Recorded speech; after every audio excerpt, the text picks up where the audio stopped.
It's like a disease. So we're not talking about the things that are harmful, like addiction. Those things you need to seek professional help. Any addiction. If your spouse can't hear it, then you have to encourage them to receive professional help. Listen, I love you, I care about you, and this thing that you're doing, this drinking habit, this smoking habit, this eating habit, this binge eating, those are harmful to your health. So I think the thing is it goes back to it's the way. It's the way you communicate with your spouse. I should be able, if we are married or in a relationship, I should be able to come to you and let you know that, you know, whether it's an odor, whether it's, breath, whether it's chewing with your mouth open, like etiquette, you know, around the table, gas, passing, you know, there's nothing that I should be able to mention to my significant other, and they get offended. The key to it is how you approach them. Yeah, we have to learn how to approach our mates, because if you're doing it out of spite, don't do it when you're angry, because it's going to be hurtful, and they're going to look at it as, you know, you don't love me anymore, you're trying to hurt my feelings. Another thing. And you know, all of those things. So you have to make sure you use tact when you're talking to your spouse. Now, I will say this. I'm gonna give you an example. Okay, there have been maybe a time where I may have said something to my husband, and he still didn't receive it well. And I know in my heart that I was not wishing any ill will towards him. Any, you know, I was not trying to be evil. I don't, you know, I know that I didn't have a, you know, there was not a spirit behind it, or there was nothing that I had in my heart. I know this for a fact, but because he still got offended, and I know that I didn't have anything wrong, then also I was able to discern or pick up the fact that, okay, so there's something going on with my husband. That he's I'm just seeing with the light change. I'm sorry, y'all. I forget. So the light is going in. I forget I be in front of the screen. Y'all have to work with the light going. Okay, so so that tells me that my spouse may have been upset about something else. We as spouses, we have to be able to recognize when our spouse is upset with something else. It's not about us at that time. I need to get out of my feelings. If he go off on me, and I know that I didn't mean it harm by it, and I know that I said it in the right manner, then that means he had something going on. So what do? I give him space. I give him time, because now I know it wasn't directed at me. That's how I even deal with parents at school, or even teachers when they come to vent. When parents come to fuss, I know that they come in cursing. I know they're not fussing at me, so I let them vent. So the same at home. If my spouse do not receive what I'm saying, and I know that my will was not like an ill will, then I need to give him space, because maybe somebody else upset him before I got to him, and he don't realize that he kind of went off. I just give him time, and then he comes back around. Yeah. So that's good. When you say I came back around, a lot of times, oftentimes, and women, y'all would identify with this. You may say something, and 2 days later, the men come back and say, you know what, I've been thinking about that. Or you may see improvements in his behavior to address whatever the issue may be. And so a lot of times we want immediate results when we bring it up. Or we want to be acknowledged that, okay, I understand what you just asked. Bruce, any tips on how to receive the constructive criticism? So how do you receive constructive criticism? I think two of the things that in order to receive constructive criticism, and that's the key, constructive. The word constructive means that I'm building up, not tearing down. And so, first I need to ask, and I need to quickly ascertain, okay, is what my spouse saying, is it building me up? And if it's building you up, then you know, number one, like you mentioned, there's no ill will, there's no ill intent. This is a concern of my spouse or individual that I need to what? I need to listen to and listen to it. And if it is legitimate, then I think at that point you should ask that individual, okay, now that you brought this up to me, how do we solve this? What is it that you want me to do from this day forward? Right. And so the person that brings up the constructive criticism need to also have a solution. Okay, you have this get on my nerve, this gonna get on my skin. I will appreciate if you blase. So the communication piece is still there, knowing that you don't have no ill intent. There's got to be a reason my spouse is bringing this up, my partner. Is it because of them? Is it because of something they've heard and they don't appreciate people talking about it? Does it bring embarrassment? If the couple relationship and communication is strong, then the constructive criticism, okay, and then evaluate, okay, is there something that I need to change? Is this a problem that I don't recognize? And not everybody recognize that it's a problem, like interrupting people. So, is it something, and where is this coming from? Are there specific tips on giving feedback in spouse blind areas? How would you answer that in terms of the blind areas, things that they don't know about, that they're not aware of, that they're doing? For example, some individuals just don't know that they're interrupters. And the other spouse, because of who they are, their personality, one of the things about me, I grew up in a household where you didn't interrupt individuals and you wait till they finish talking. What happened if you got a spouse that continues to talk and you just sit there?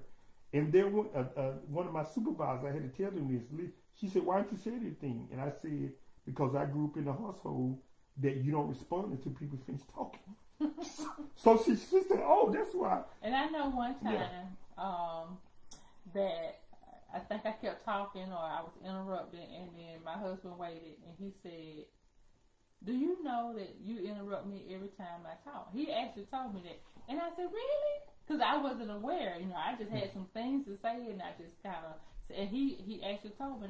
But because he was trying to make me aware, he was trying to bring it to my attention so I could correct that behavior. I didn't really need him to give me a solution, but I know how to solve that problem. Just stop interrupting. But I needed it to be brought to my attention and make me aware. So I didn't have a problem with him saying it because if there was no audience. Make sure that there's no audience when you're trying to correct. I don't want to say correct. When you're trying to bring constructive criticism or bring something to your spouse's attention, when you're trying to make them aware of things, make sure you look at your audience. And I would also go back to your question, your previous question, about the tips on receiving the constructive criticism. Now, let's just say my husband said, "Your feet are always crusty. They're always white and ashy. You just need to put some lotion on your feet." And so if we are around other people, then I'm going to feel like he's trying to make a joke. Ooh, he's that's trying to good. crack a joke. Even Never around family members, I may feel like, "Oh, you're trying to be funny today," And so then I may say,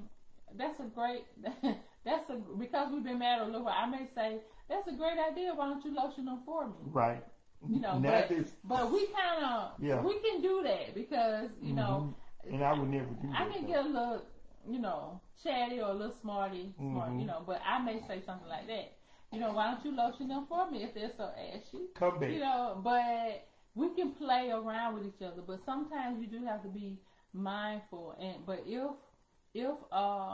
if you're trying to tell your spouse something, one way that you can receive constructive criticism, even if it's just you all by yourself, you can actually, if they say something like, "Hey, I noticed blah blah blah," and then you can say, "Okay, I can receive that, but next time can you say it another way, or you can ask them right then on the spot. Can you say that another way? I hear what you're saying, but I'm trying to, because my husband say I'm not picking up what you're putting down.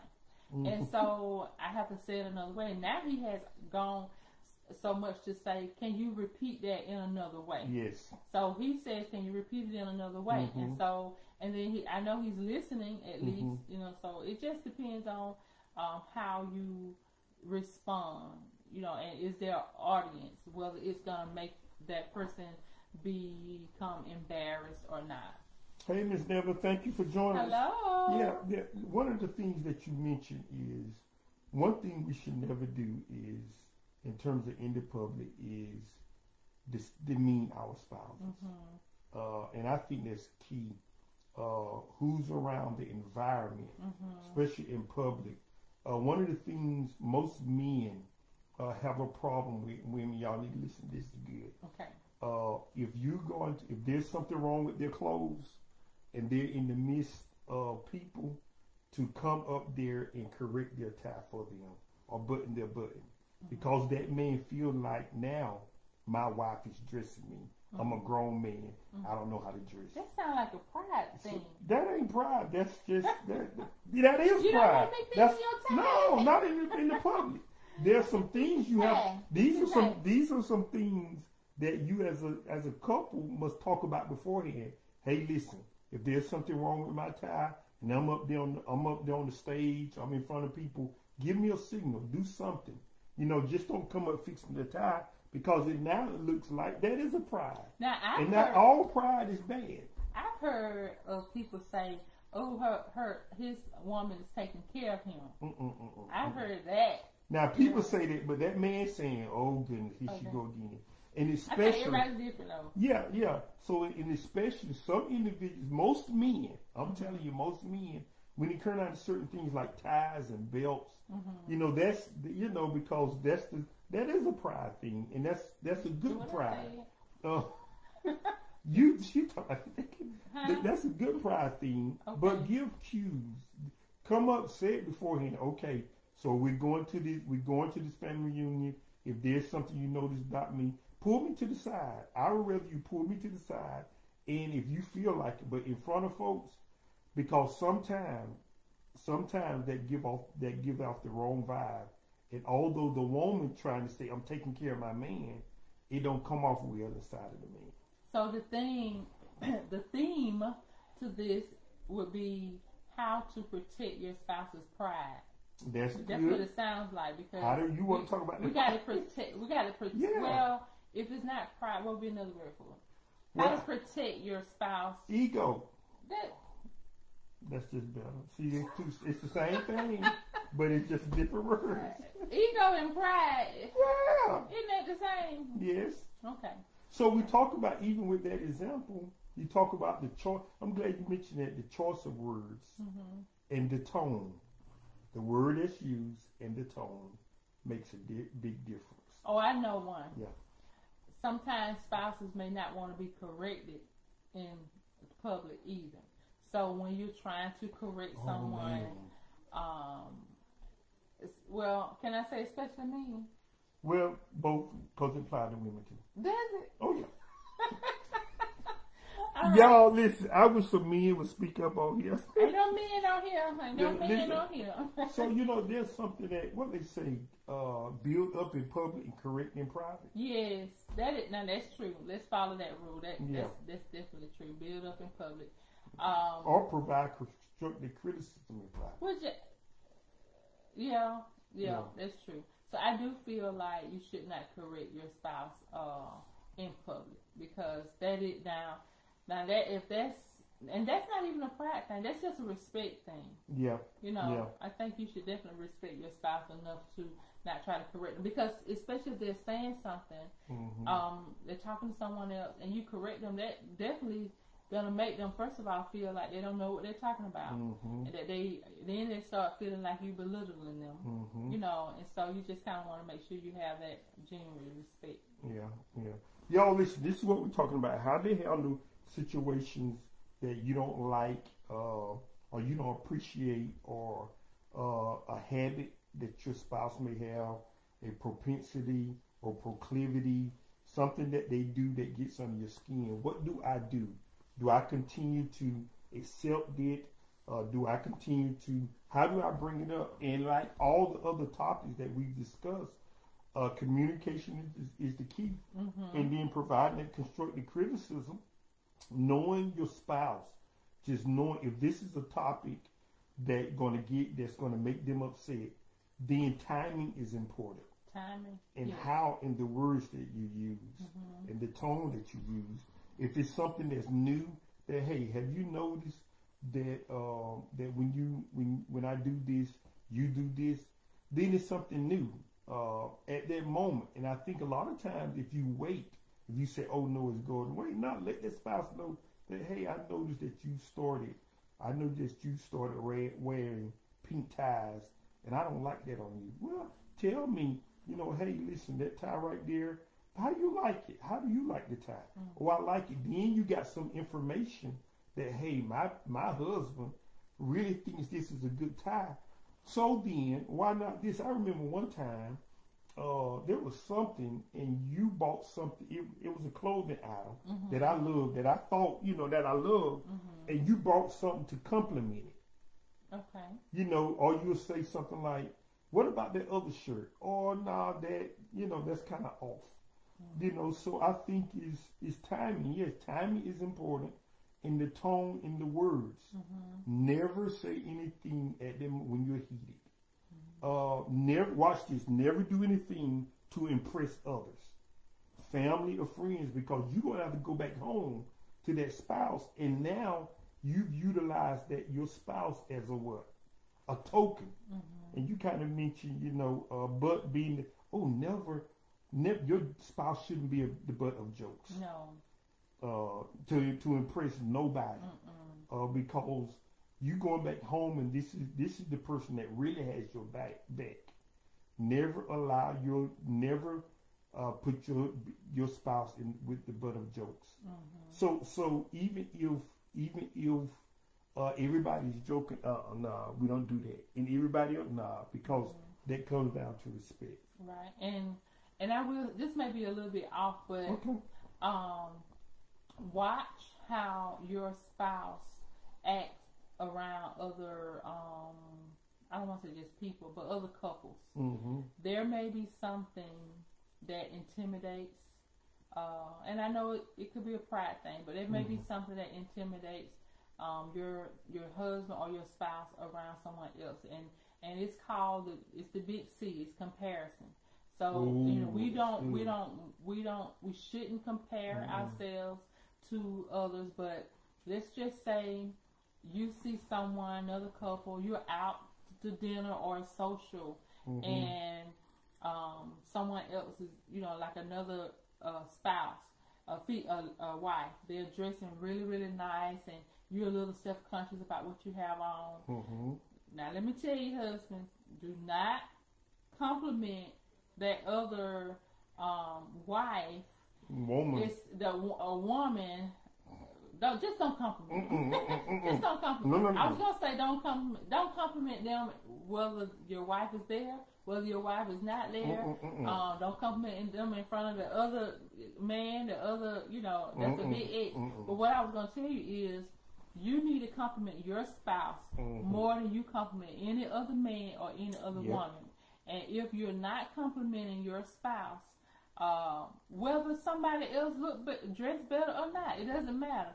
Compliment. You got to build your spouse up. You compliment them and do it publicly as well as privately. Do not just compliment your spouse privately at home or in the car.